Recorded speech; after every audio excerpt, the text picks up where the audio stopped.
Hello, everyone, and welcome to the Stamford Brown SB Talks podcast, where we explore various elements of life at Stamford Brown, from investments to strategy, from retirement planning to intergenerational wealth. Today is Thursday, February 11th, and we are again catching up with our Chief Investment Officer, Ashley Owen, to discuss investment markets, US stimulus, GameStop, Bitcoin, and a bit more. Welcome, Ashley. Welcome all, and hello wherever you are in the world. Good evening, good morning, good night. Ashley, January was another eventful month in US politics. We had the storming of the Capitol on January 6th, all the way through to the inauguration on the 20th. Perhaps most significantly, we had the result of the US Senate runoff election in Georgia, where as they left it in November, the Republicans looked probably poised to win control of the Senate, only needing one of the two seats. Eventually, the Democrats won them both, which in the event of a tied Senate, the Vice President Kamala Harris will get the vote to swing the balance there, effectively giving the Democrats control across the board. That's opened the door to the new Biden administration and a $1.9 trillion stimulus plans. What differences does that make to our outlook? Yes, it's in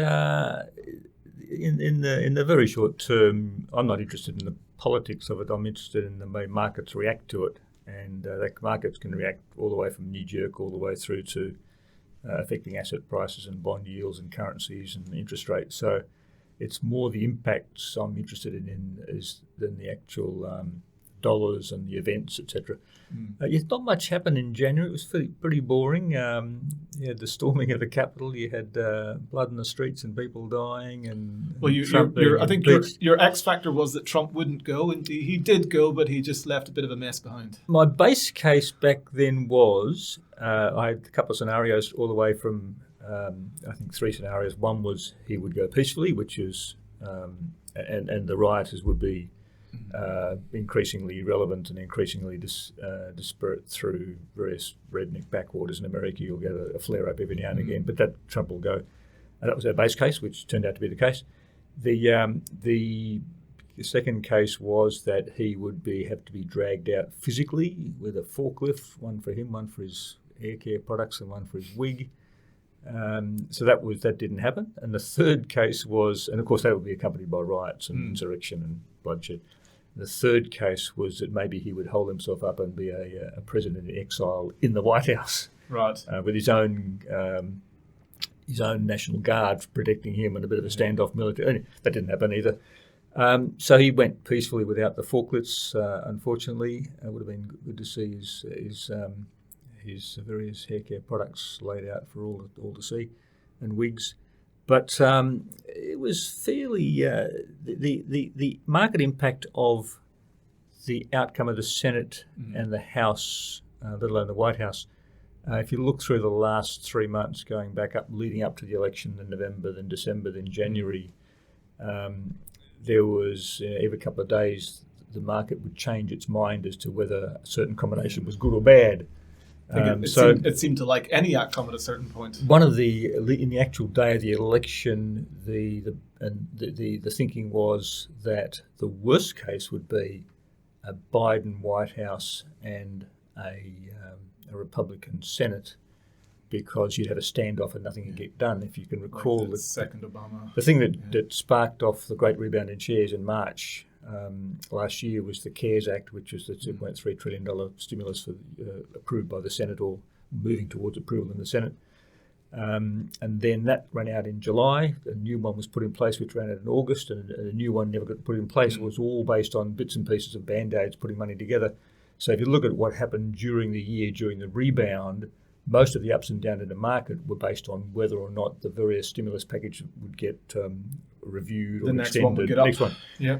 And even up to the last day before the election, Trump was threatening to stop the process for signing off the act, even if the Republicans in the Senate did approve it. So the idea of a more stymied or more standoffs and nothing happening for 6 months or a year or 2 years was quite scary to markets.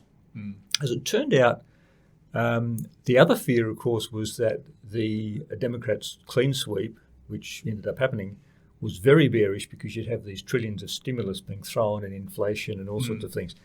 Now, that was the worst case scenario of the combinations going back a month ago. But, of course, now, once the Senate was actually decided after Georgia, it seems that markets have taken that quite well to say, well, the taps will keep running, money will be out there. Meanwhile, the Fed has started to move towards even more dovish, meaning pro-inflation stance and policy, which is dangerous medium term. Plus, you've got Janet Yellen as a new Treasury Secretary, and she lives and breathes monetary stimulus and jobs. She's not interested in any discussion about inflation. Inflation's good. So even last night, the Fed provided an update to say they're happy with how inflation's tracking, and they're still concerned about the jobless rate, and therefore reiterating we will do for whatever it takes for as long as is required type messaging. Now that's and because of that talk and the possibility of that being an outcome, inflationary expectations in the US have been rising pretty much a straight line, steady rising since August last year. So that's now 6 months worth of bond yield rises, which is quite significant. We've noticed probably the US and Australian 10-year government bonds. Australia's been tricked, and the rest of the world, and Europe and even Japan's been going up since about October, but the US, UK has been going up since August, which is 6 months worth. So that means that even prior to the election, the markets were expecting more inflation. Plus, you've got the Fed changing its opinion and changing its mind and policy all the way through that period as well, and increasingly focusing on letting inflation run. The problem with that is that you've got this almighty asset price boom in pretty much every asset, and we'll cover some of those later, including housing and shares and Bitcoin and all sorts of funny things. That's got to come to a head eventually. It'll all come crashing down. When? Will it be in 5 minutes? No. Will it be tomorrow? No. Will it be next month? Maybe. Will it be but certainly by 1 or 2, 3 years' time, it'll be blood in the streets. Based on but when? Change on, not even when, but I guess the key factor there is that the prevailing view with regard to long-term interest rates will change from one of ultra benign, no free money forever, to actually let's start to price in some. Yes. So normally a whole lot of factors can be the trigger. Normally it's a combination of factors change, and it's often not one thing, it's a combination of how they're perceived. Most likely this time it will be the Fed and central banks led by the Fed having to act. Now, central banks and Fed in particular almost always acts too late and too hard. Yeah. It lets inflation get out of the way, and then once you put it, and then it comes down to shit, what we're going to do, and it comes down too hard with 4, 5, 6 rate hikes in a row, like they did in 2018. They had 5 rate hikes between December 2017 and December 2018, and share markets fell off 25% during that last period of 2018. Then on the first day of 2019, he said, I got that wrong. I'll start to wind back, restart QE and cut interest rates, which he did, and again in 2020. So that's a case of the Fed in a small way acting too late and too hard. Yeah. And that rattled markets quite significantly, almost as bad as the COVID sell-off. It rebounded, so did the COVID sell-off. Now, the most likely scenario will be the Fed will allow inflation to run up above 2.5% for 6-9 months, which is its new policy. It'll allow it to run for a medium term or a moderate period. What does that mean? Don't know. Yeah. It's more than a day. It's less than a year. Something like suitably 3, 5, 6 months. Suitably vague. Yeah. And then he'll say, "Whoops, I've got to come down hard," and he's going to come down with 8 or 10 rate hikes, which is sounds scary, but it's quite typical for a rate hike over a number of quarters over 2 years, for example. Correct. Yeah. So the only time that the Fed, since the Second World War, the only time the Fed has not acted too late and too hard was in February '94 when Greenspan acted too hard too early. Right. He said, "I'm known as a free money, a low rate bailout person with a Greenspan put bailing out markets all the time with rate cuts." He said, "This time I'll be different." They got up out of bed one day in January '94 and said, "I'm going to hike rates. I'm going to be preemptive." And that course rattled the markets, and the bond market crashed, and a whole lot of hedge funds went broke, and the share market fell. That was the only time where the Fed went too early and too hard, and that did all sorts of damage to all sorts of assets. A lot of councils and governments around the world went bankrupt because they... Is it just that markets just will perpetually sit in the hope or expectation that rates will not go up again, and when it eventually does begin to happen, that it's always a certain amount of shock? The economic theory is based on classical economics, which we all learnt 40 years ago, which says there's this nice, stable, peaceful equilibrium, and everything trends back to an equilibrium. And that's all nonsense, of course. In a stable and orderly manner. Everything lurches from one extreme to the next. So that causes markets to panic and sell off regularly. So the end of this great tech bubble will occur, or asset price bubble will occur. There are going to be a lot of false alarms and false starts. There's going to be a lot of 1994s where things sell off for a while and come back. Now, the world has become entirely reliant on government support. It's just like uber Keynesianism. Yeah, built post GSC, but particularly in the last 12 months. So, for example, last week, one case. Not even last week, earlier this week, one COVID case in the whole of Victoria, which is a population of 5 million, and they shut down the economy again, completely. So this sort of thing, over one case, this sort of thing will mean that the world post-GFC, you're right, that was a turning point. The GFC was a turning point. This complete and utter reliance on government. There are no markets. There are no markets anymore. The markets do whatever the government or the central banks are are now assumed to step in at any liquidity crisis. Anything goes wrong. One COVID case in some hotel in the back of Melbourne somewhere, and they shut down. Are you talking about the death of capitalism here, actually? It's gone. Yeah. And GFC was the start of that. So the problem is that the Fed will try, maybe in the next 6 months, 9 months, 12 months, it'll try and start talking about scaling down QE, like it did in 2013. Start to fly a few kites, make a few comments. We'll have a few taper tantrums like we did in May 2012, May 2013, all the way through 15. They tapered all the way through 16, 17, 18, paid it off. Then they started again. So as soon as he tries to start to talk about winding back free money and free welfare, asset prices will fall, and then they are all lapdogs. They're all trained to say, I can't have asset pricing falling, I'll jump in again and stimulate. So I suspect we've reached a different area. It's like the New Deal in the 30s with Roosevelt, where the free market 1920s died in the 30s, and for the next 40 years we had 30s, 40s, 50s, 60s and 70s of Keynesianism, which is government's way of doing everything for everybody. I suspect it took 40 years to get out of that, from the 30s to the end of the 70s. I suspect this will not be something that's easy to get out of, and different countries will take a different exit path. Particularly how deep we're in it now. It's the last Japan and Europe are dying and dead. There's so much debt, the dying population, there's no taxpayers to pay it off. Well, so Japan, you could argue, have been in this for 20 to 30 years They've now. been here since 1990. Their market bubble crashed on the last day of the 1980s, last day of December 1989. That was the last day, the top of the bubble. And they have been pretty much in deflation and decay ever since. Europe is the same way, and it'll end up the same for the same demographic reason. America won't. America will inflate its way out. Growing population, dynamic population, immigration, young population, working population, low taxes, business friendly. So America will grow its way out. Has the fundamentals to allow to have growth Australia, and potentially inflation. Australia will, Canada will, New Zealand will. So Asia parts of the world will handle that debt problem differently. But Europe more likely to join Japan. I think so. On the terminal decline. If you think about the level of government debt now is double or more than double what it was prior to the GFC, plus household debt, plus corporate debt. There are only two ways to get out of debt. One is to pay it off, and the other is to inflate it away. Create inflation. So reduce the real value of the debt. If you halve the dollar, you'll have the real value of the debt. Different countries will handle it differently. Take Japan, there's no way on earth they can physically grow enough to pay back the debt because the population's declining. Taxpayer base is declining. They physically can't do it. No one's going to live in Japan. It's a very closed society. You can't go and live there. They're not importing people. They're not importing.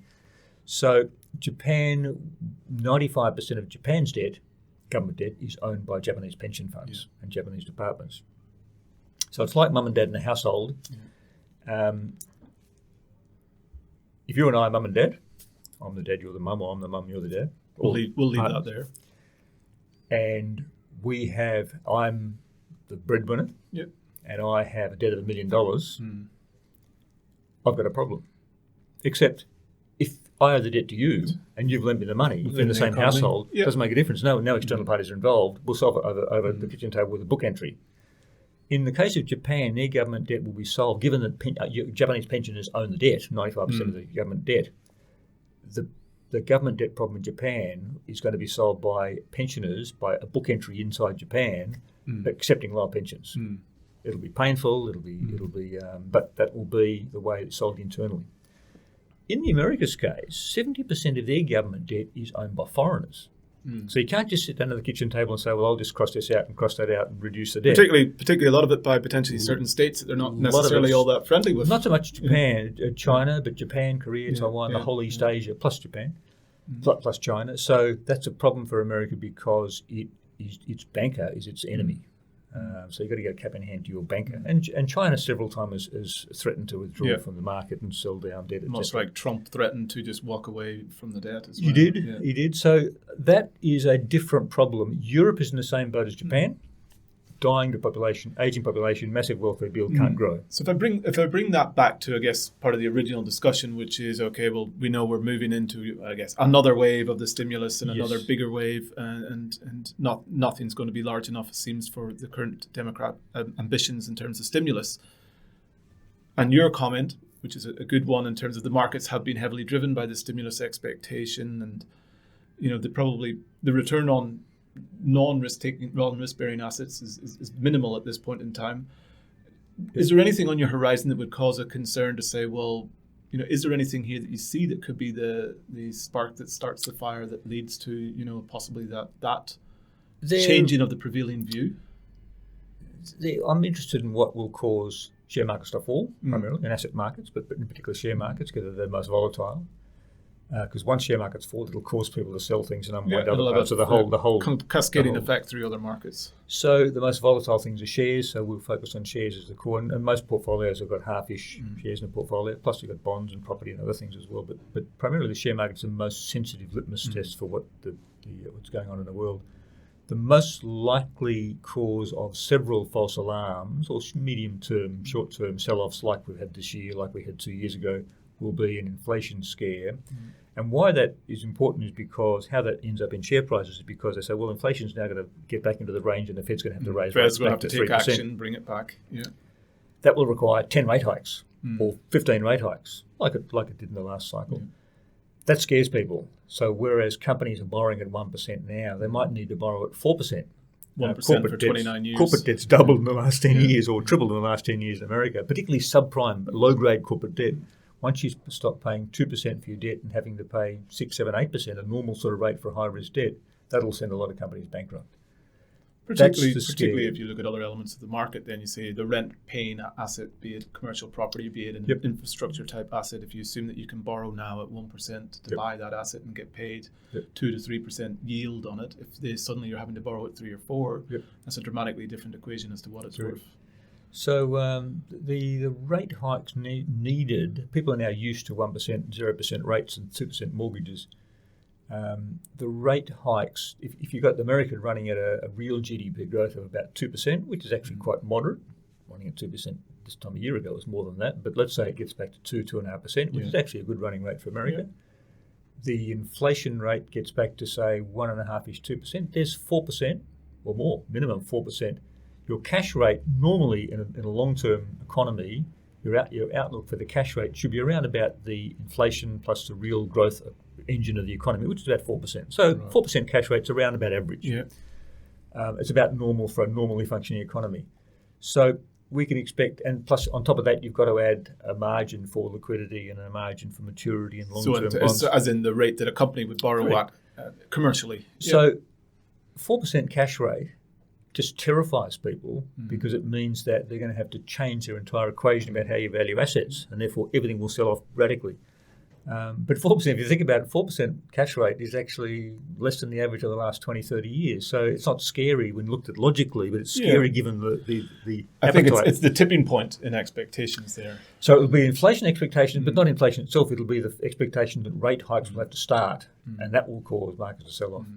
When will it occur? It depends on a couple of triggers, and that might I can see that, but having several false starts starting, maybe very soon, but they will pretty soon be, anytime policymakers start to get worried about asset prices, they will just jump in and become the lenders and bankers and owners of last resort and employers of last resort. Turn the tap back on again. Yeah. So it's going to be hard to wean governments or people off the idea that governments will bail them out if they sneeze. The government will run in with a tissue and a bucket. So it's going to be an interesting period. Now, that's not going to solve it for than 5 years. Last time it took 30 years to get off that bandwagon. This time it may take 10, 20, 30 years like it did last time. Don't know. But it's certainly a different world than the 80s to now. Which will pose many challenges in how you construct portfolios through that. Yes, it does. We'll come to that in a minute. If I can, you wrote very interestingly in a recent quarterly outlook regarding the events around the GameStop share price and the Reddit reader revolution against the hedge funds. I guess for the benefit of our listeners, not everyone's going to be completely up to speed with the detail. Do you want to give a high-level summary of what's happened there and why it is particularly interesting in terms of what it might mean? Could be, is it a game changer for some of the assumptions or how some of the major market players work? Yes. GameStop. Before we start, this is basically just another slice, another story in a whole line of evidence that we're at the top of a crazy bubble. Right.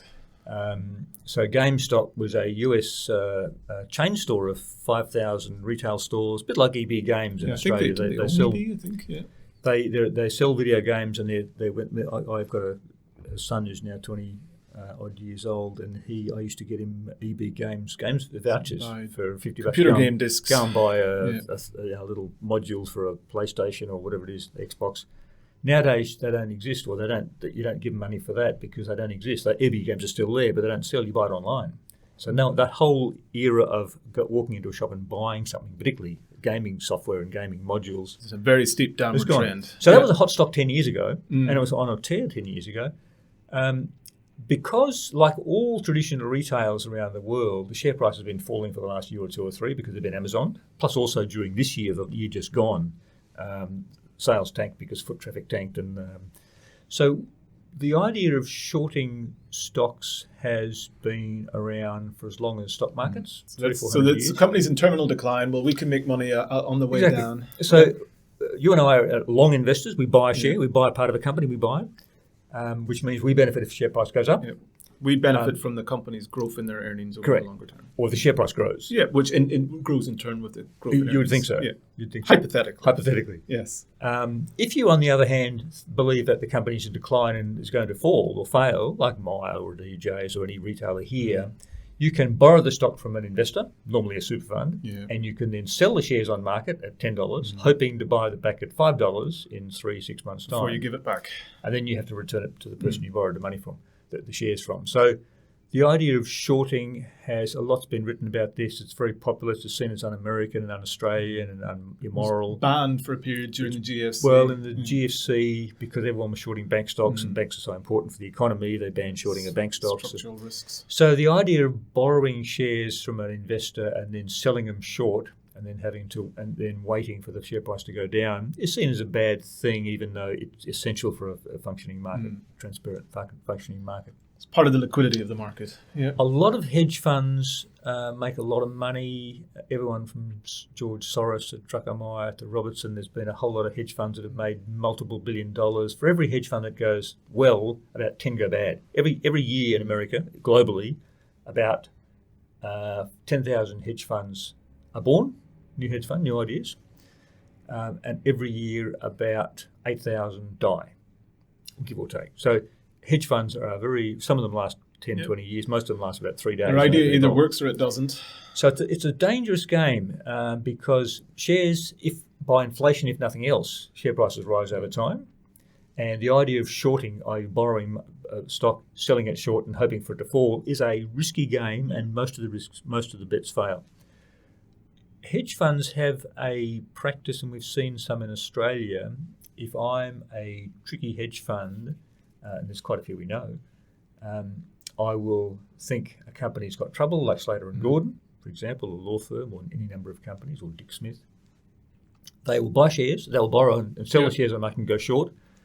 They won't wait for it to go down because all sorts of things can happen. They will then start to publish reports and put it down and get on the media and say how bad it is and everyone's a criminal and the books are cooked and it's all just a terrible company. Sell it now. They'll try and scare people. Talk it down. Yeah. They'll talk it down and they will conspire with their mates, not openly, but they'll conspire and everyone will sell and they'll put out stories and it'll become the worst stock of the year, and then you and mum and dads will start selling and then they'll make money by buying it back and handing it back to the person they borrowed the shares from. So the shorting is almost it's on the edge of the law in how far you can talk down and create rumours without doing it legally. Scope to market manipulation. Yeah. Now, so we had hedge funds, Wall Street bets. Wall Street bets. Okay, so hedge funds. They typically are baby boomers. They're 60, 70 years old. They've got 3 houses all over the countryside. It's your traditional money. They're doing something they've been doing for decades. They've known Jeffrey Epstein. Yeah. That's the sort of people they're perceived as. They're boomers with a lot of money. In the meantime, you've got friends like the 20-year-olds who are priced out of a house because now housing costs $4 million. They can trade at their fingertips. They can trade at their fingertips. They're sitting at home. They're locked up. And this is tens of thousands of kids around the world. They're in their college dorms. They've got all this money from mum and dad. They've got welfare from the government, left, right, and centre. They've got JobKeeper, JobSeeker, They're working themselves, and they get access to information. With the Uberisation of work, in the old days, when I started working, you joined the bank or the railway or the post office, and you had a job for life. That doesn't exist anymore. Kids these days have, if they're lucky, they get 2 or 3 Uber-type jobs. They've got no support. They've got no unemployment insurance. They've got no medical cover. They basically survive on $4 jobs in Uber or Uber Eats or Deliveroo, etc. So not happening everywhere, but that certainly didn't exist 2, 3, 4, 5, 10 years ago. It's probably fair to say that's more common in the United States than in kids, other parts of the world as well. A lot of time on their hands, a lot of free cash. Everything's available online. You've got broking sites. When I joined, I had my first ComSec account, 25 years ago. It cost about $30 to trade. Now it's about $10 per trade. There are a lot of broking sites like Robinhood in America who charge nothing, free trading, free brokerage. Take a slice of the capital. You can get very easy access to margin loans, which wasn't available 2 or 3 years ago, and very easy access to options, which were banned for anything but sophisticated investors up to about 5 years ago.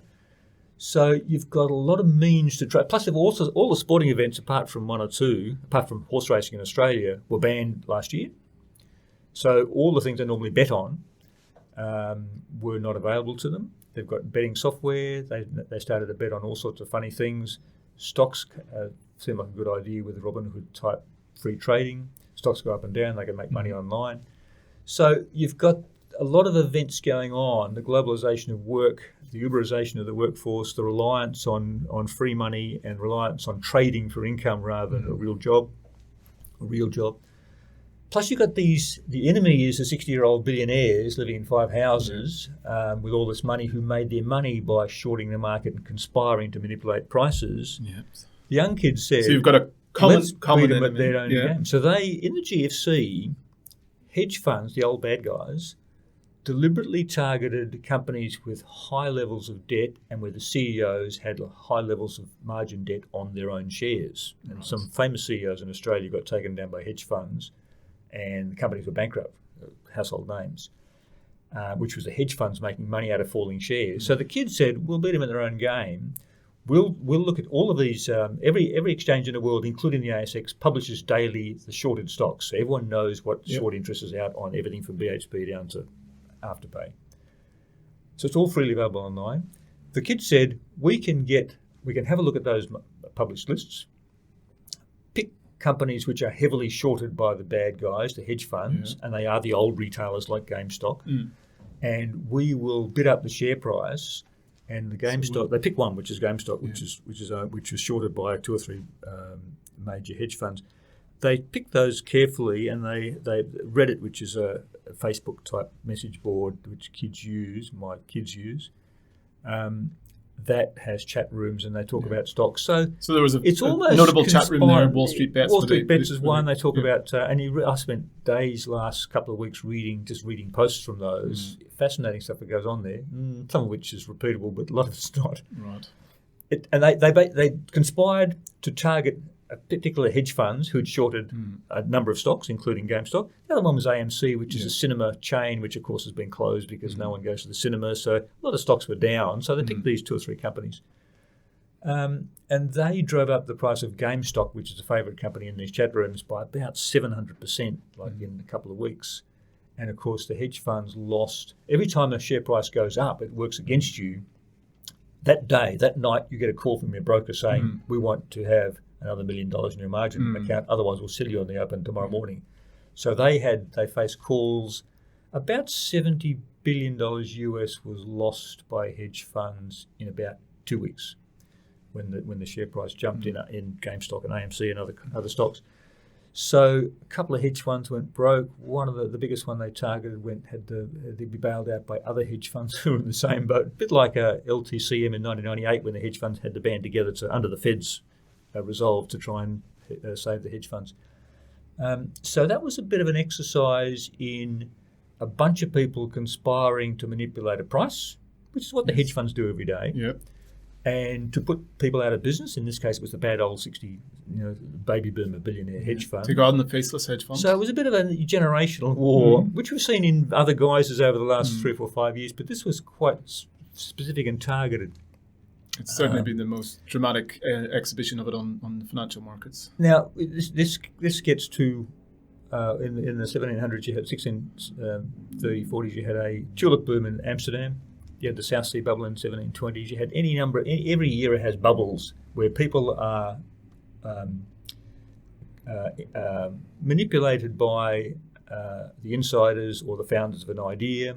They get the public involved. Everyone jumps in and buys whatever it is. Yeah. Insert fad name here, whether it's a tulip. Everyone's on the bandwagon. Herd mentality kicks in. And there's so many in the Australian stock market over the years, in every single market in the world over the years. So this one happens to be just another one, GameStop. You're not buying it. You're buying it because it's going up. It's a bigger fool theory. I don't know what it is I'm buying, but there's going to be a bigger fool that can take it off me at a higher price, so I'll get in now. The winners in that game are the people who get in early and ride the bubble and get out at the top. Get out at the right time. The losers are the people who say they watch it and say, well, maybe I'll get in. They get in at the top and they lose their shirt. That's the same with every single bubble in history, and this is no different. So a lot of the kids who got in later on, they were looking at it and say, oh, will I? They did in the end, and they bought GameStop for $600. It's now $100 on margin loan, which is now. Robinhood is also famous for teenage suicides during last year with kids that got into trouble and opened the account one day and found they were down $750,000, killed themselves. I think you've scenarios there where people were using options and other derivatives. Options and also margin loans, which are very, very dangerous. And particularly, you've got free money. You can get margin loan within 10 minutes, like you can get afterpay loan within 10 minutes, and that's in your account, and you trade it away. Easy money, easy come, easy go. The problem is if you owe the money. Now, the good thing about the young kids is they have no assets, and they can't be the bankrupt. It doesn't matter unless you've been bankrupt 2 or 3 times in America. You haven't made it. In Australia, you're bankrupted, you're ruined for life. In America, bankruptcy is a good thing. It shows you've gone through something, you've tried something, had to go, and come out the other side. So it's a bit different the way it's perceived. Those that can't handle it kill themselves, and we've seen that also in Robinhood. So it's an interesting. It's not funny to talk about, but it is just one more indicator of the end of not the end, but a late stage of a great bubble in assets created by free money, created by governments. I guess you're saying that the sign there, the concern is that there is this herd is out there with money chasing the next great thing or the whatever next it is, doesn't fad. matter. Could be Bitcoin, could be Dogecoin, could be anything, doesn't matter. It's like the old taxi driver test. If you're getting into the taxi and your taxi driver is telling you about what stocks that they're investing on. Last week I saw on bus sides, and you would have seen them around Sydney, blue ads, full-page ads, which said, if you're reading about this on a bus, you've got to get in to buy, which is just the obvious, stupid opposite of what's true. Yeah. And they were advertising some Bitcoin exchange is setting up so you can buy Bitcoin on your phone in 5 minutes while you're sitting on a bus. That's another sign that we're at the we're not on the end, but it is just another sign of this free money world that the governments have created quite deliberately in order for everyone to have fun and have money. It's funny you should mention Bitcoin because that's hit the news again when Tesla revealed in the last week that it's bought about US $1.5 billion of the currency, and that it plans to start to accept it as a payment for cars into the future. And there's a couple of elements to this. I guess one is the perceived additional move of Bitcoin towards the mainstream as a currency. And, Yes. and that second argument that sits out there that the US dollar as the long-standing default safe haven mainstay currency of the world, certainly of the financial market world, could at some stage time be replaced by Bitcoin or a basket of cryptocurrencies or other currencies as the mainstay. Yes, it's Speculation, and then obviously speculation plowed in, and Bitcoin surged again. Well, it's all speculation because there's nothing behind it. It's an interesting phenomenon. There's a lot of themes which are not dissimilar themes to GameStop, identical themes in several cases. Firstly, just like a tulip, there's nothing in it. There's no reason why it's got any intrinsic value. You buy it only because there's a bigger fool who will take it off you. That's the only reason why you'd buy it. Because there's no asset value. When you're buying, it's an interesting little story about deciding whether, because it's hard emotionally to remove yourself from a decision and talk about how you're feeling. There are three sorts of people in the world. There are those that think there are three sorts of people and those that think there are two. Okay, go on. I'm the one of those that think two. They're investors and speculators. Right. And the same person can wear two hats. They can decide, I'm going to speculate on a horse race tomorrow, but I'm an investor in a business on Tuesday. So the same person, but when they're making a decision, they're either speculating or investing.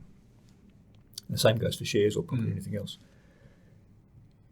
If I'm an investor and I buy a company or a stock or a share or a business or a house or anything else, I put a value on it. And if it's more than the value that I calculate it to be worth, I don't buy it. If it's less than the value, I can buy it. And the value, there's a lot of ways of valuing things. If I'm buying a property or a company, I value it based on the expected cash flows over a long period.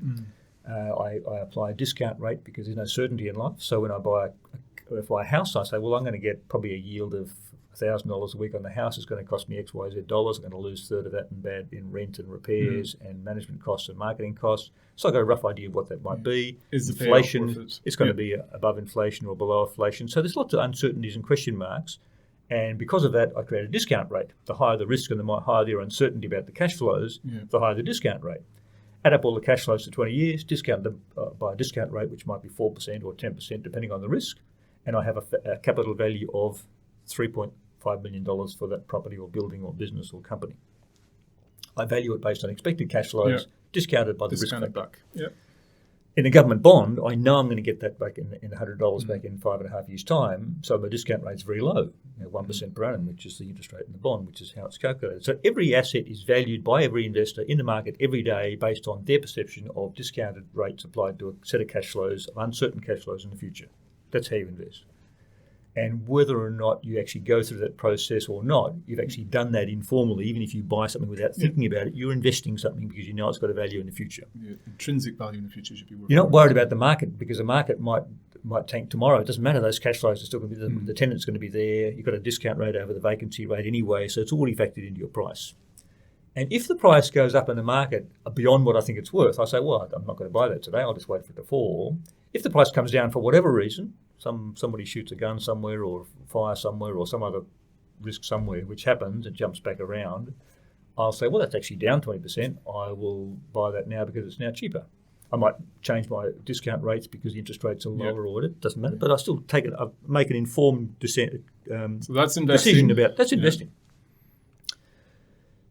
Speculating is to say you walk into a casino and say, I'll put money on 19 black. Why? I don't know. I've got a 36% chance times 1 chance of winning, and it might win me $100. That's pure speculation. I can calculate the odds, and I can play blackjack, which is a very complex, detailed game, which takes you hours to lose $100, but it also takes you hours to make $100 in blackjack because you've got lots of small bets you're doing.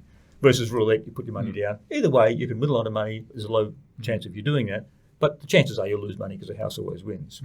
And in the case of shares, you've got brokerage and spreads and friction, we call in investing. So you've got to know what you're doing and take a longer-term view based on your view of cash flows and their value of those in the future.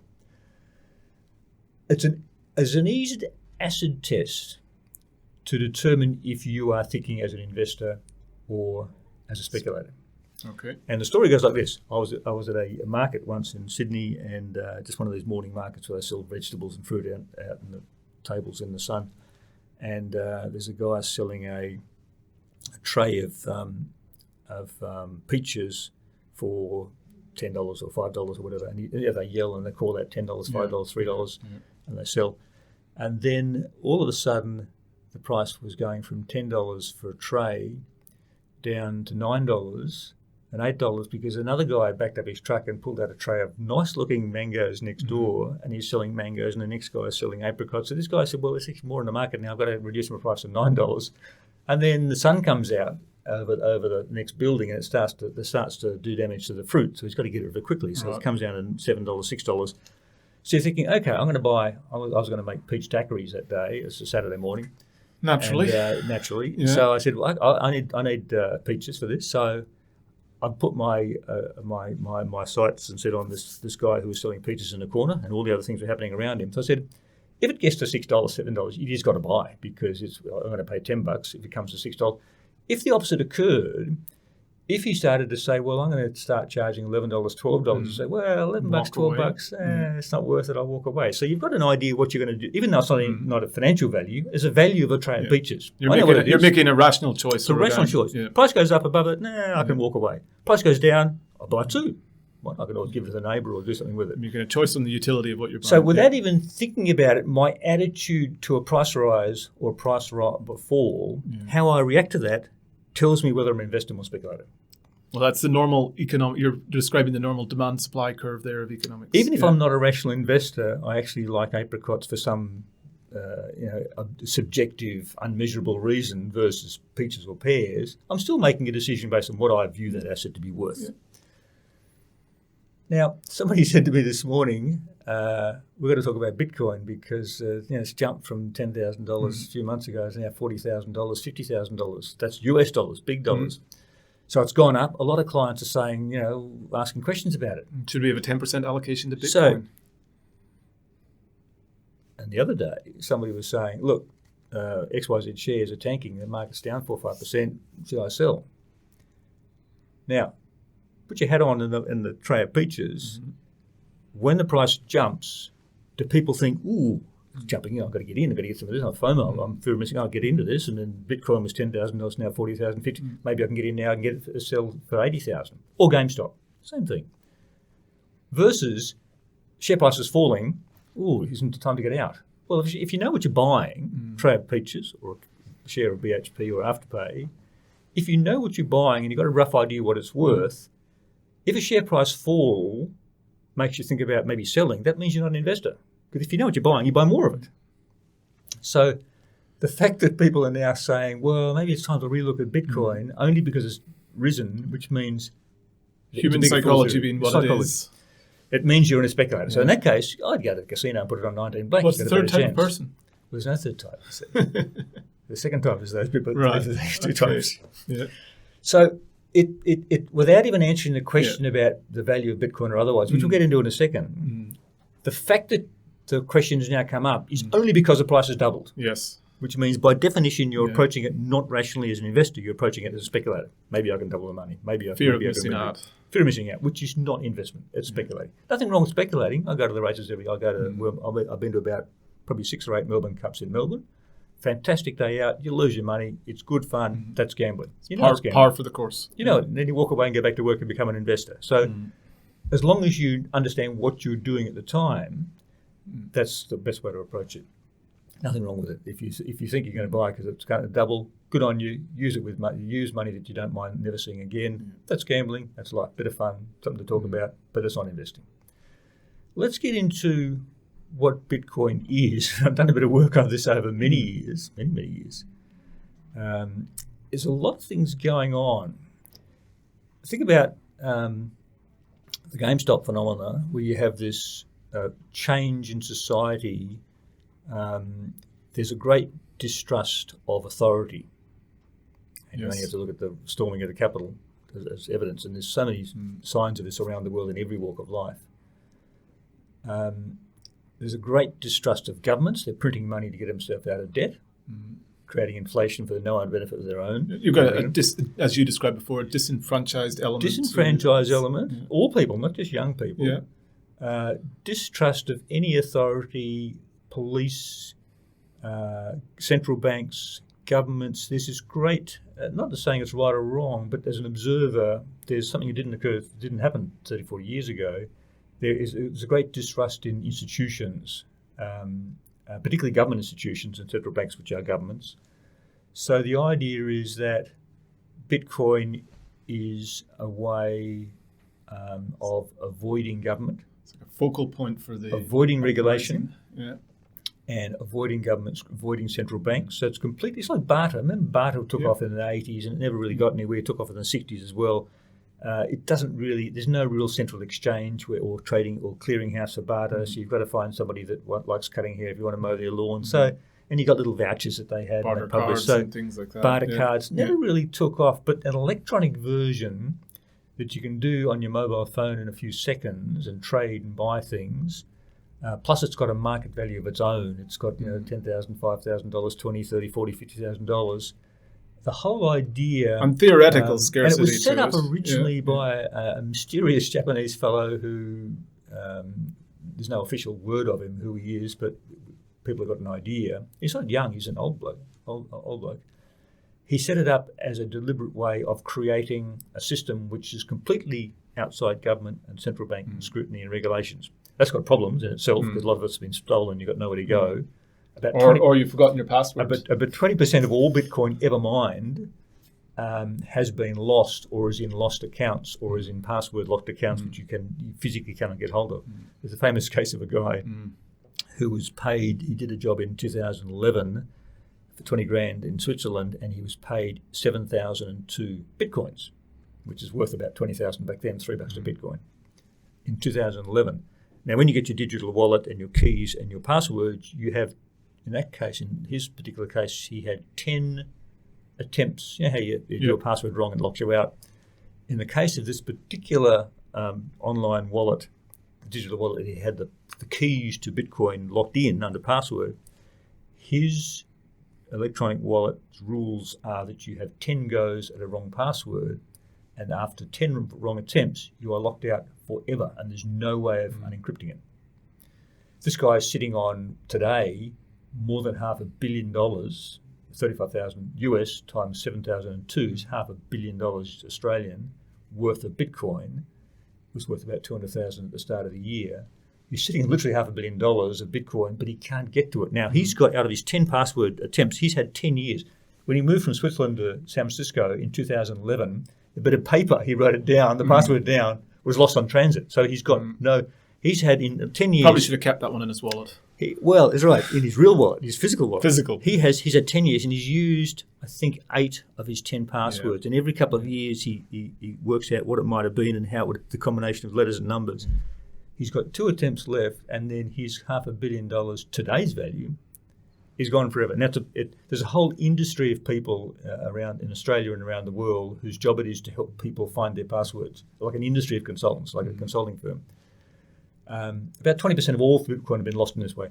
There's another industry, primarily in Taiwan and Japan and Korea, where most of the Bitcoin exchanges are, and China.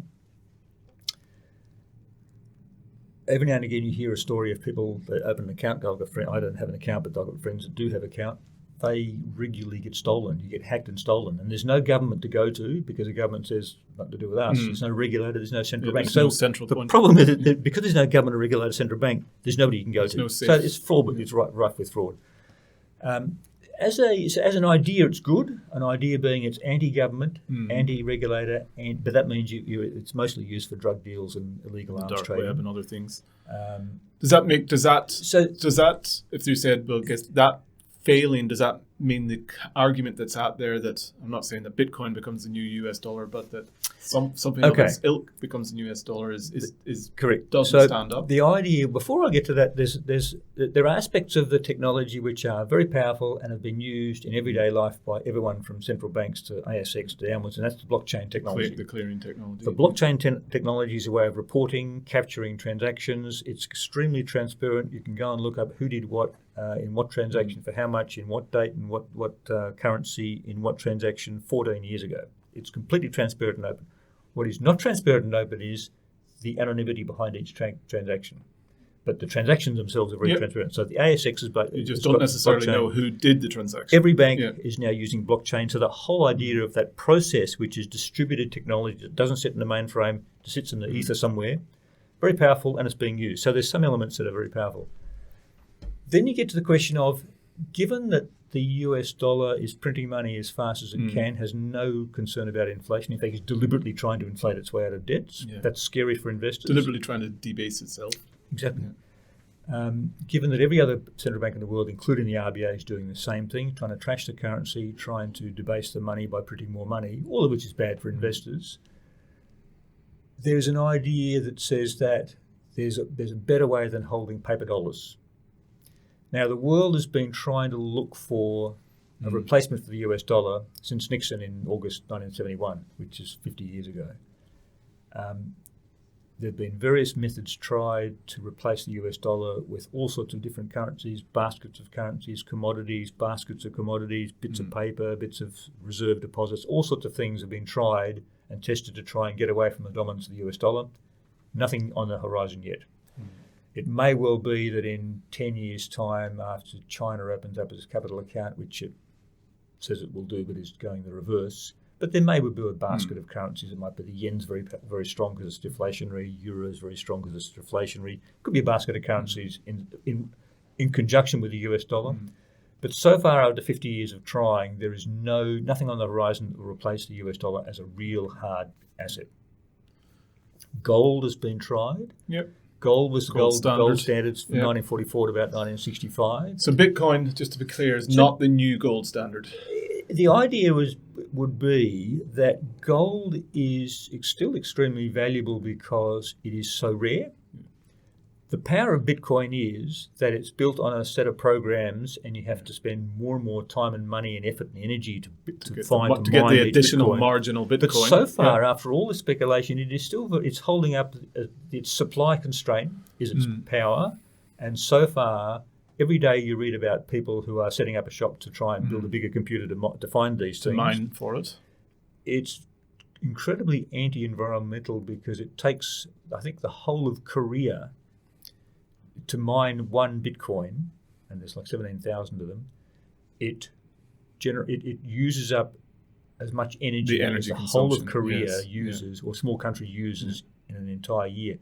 So, and every time a Bitcoin is created, the algorithm is changed or gets more complex. So it takes more power to get the next marginal coin. Most Bitcoin miners are in Siberia, Alaska, North Canada, where energy is cheap and they've got free power and thermal power. So and they've got easy. It's very cold. And it's going to say it's cool to cool all the servers. So running. It's a serious. In the paper today, 3 Macquarie bankers have set up a shop to go and mine Bitcoin to buy the world's biggest computer to buy, and they've raised money. So there's some elements, and the supply constraint, as against money which is printed every day. The supply constraint of Bitcoin is the same type of thing as supply constraint for gold, which means at least it's supplied, you can't print more. Will it replace it or something like it, replace gold or the US dollars or paper currency? In one scenario, one thing that is very powerful as an idea, and we saw this in January the 6th in America, the Armageddon scenario. There will be a time. In the last century, we had 2 nuclear wars. We had 2 world wars, one of which is nuclear. One which and finished since then, we've had India, China go to Yeah. nuclear war. We've had lots of nuclear send-offs. Cold War. This nuclear century, standoff. you're younger than me, in your lifetime, and certainly your lifetime, there will be. You see all these movies about apocalyptic cities that are overgrown with. The world is destroyed as we know it, but the Terminator series. Yeah. There will, in most of our clients' lifetime, there will be that time. We've got all the elements. We've got madmen, we've got rockets, we've got nuclear power, nuclear warheads. We've got all the elements. We've got X thousand nuclear warheads. So you're foreshadowing the post-apocalyptic time, and that's it doesn't necessarily have to happen, but the fear of it and the impending idea that may well happen. I think you could argue the Cuban Missile Crisis was that type of very event. powerful. Yeah, you had all the way through the 1970s and 80s with America and USSR. So doesn't have to happen, but the idea that it could happen. Right. You got some. I've got a lot of gold in. So people want something that as an would have a Armageddon value. currency, you cannot beat not a bar of gold, a small gold coins. For example, I don't want to go into it now, but there are things. If the banks are closed, you can buy a gold ETF, which is no good as an Armageddon currency. You've got to take a bit of paper to London and go to the safe, and by the time you get there, it'll be rated and it'll be gone. So an ETF's no good. Yeah. We use ETFs in portfolios, but in an Armageddon it's not scenario, designed for the post-apocalyptic something scenario. physical. Okay. But there's no power. Yeah. Something like gold or rare commodity, or even things like matches or a lighter, are very powerful in a post where there's no power, there's no nothing. Perhaps we could do a podcast in itself on the perfect portfolio for a post-apocalyptic world. Everyone should have an inch bag. Right. Inch bag. I'm not coming home. Right. That's another do you story. Carry one with you? We have an inch bag. Okay. Now, in that inch bag, when basically the world comes to an end as we know it, there's no power, there's no bridges, there's no ships, you've got to actually find your way to find food and find water. It's apocalyptic, but even if the chance is 1 in 10, not worth the risk. Got to be prepared. Now, in that case, if there's no power, there's no Bitcoin. That's the problem. Yeah. It is not an Armageddon currency of any use. It's probably going to be, or that and the likes of Bitcoin may well be certainly a plaything for speculators. It was nothing for years and years. It was around about $10,000. It got to about $10,000, $11,000 in 2017, dropped back to $3,000 or $4,000, hanging around $5,000 or $10,000 for the last 5 years.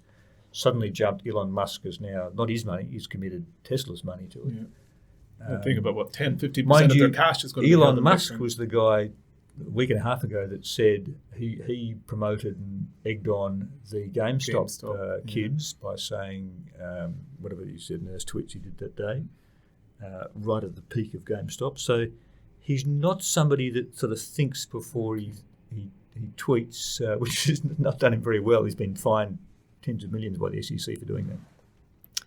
But those sort of things are there. Yeah, I think to bring it back, so I think what you're arguing there is, I guess, what could be the drivers of an intrinsic value in it? You're saying, well, even that post-apocalyptic gold equivalent is not there. So the intrinsic value, default currency, not there. Therefore, it comes back to the original comment: waves of money, speculation, and momentum behind it. It's just another sign of a boom, sign of a bubble. It'll be another tulip bubble. Yeah. Now we're heading into reporting season overseas and here. I think we can pick that one up next month when we've got a bit more news around it.